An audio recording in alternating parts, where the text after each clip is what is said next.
On the fiscal front, there's a false sense of security in Washington because the deficit has gone down from $1.1 trillion to an estimated $650 billion.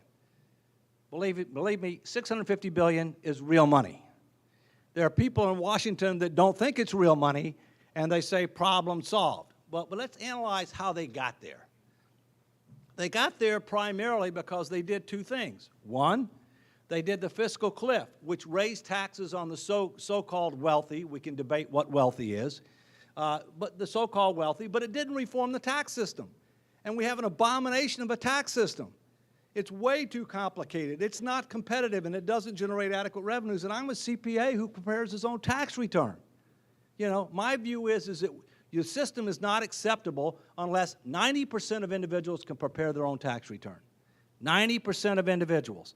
That's called simplification. That's where we need to go. But we need to be more competitive, too. So first, we raise taxes on the wealthy on a system that's non-competitive, non-sustainable, and that even honest people may not be complying with it, even though, not intentionally not trying to comply. Secondly, we had the so-called sequester. What was the sequester?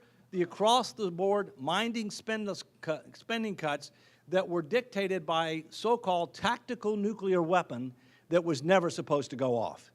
But things are so dysfunctional in Washington that it went off. And so what did? We cut defense and non-defense discretionary spending in an absolute mindless across-the-board meat-axe approach. Do we need to reduce defense and non-defense spending? Absolutely. But we need to use our brains and figure out how to do it without compromising national security, without shredding the social safety net, and being able to do some things that, frankly, government needs to do.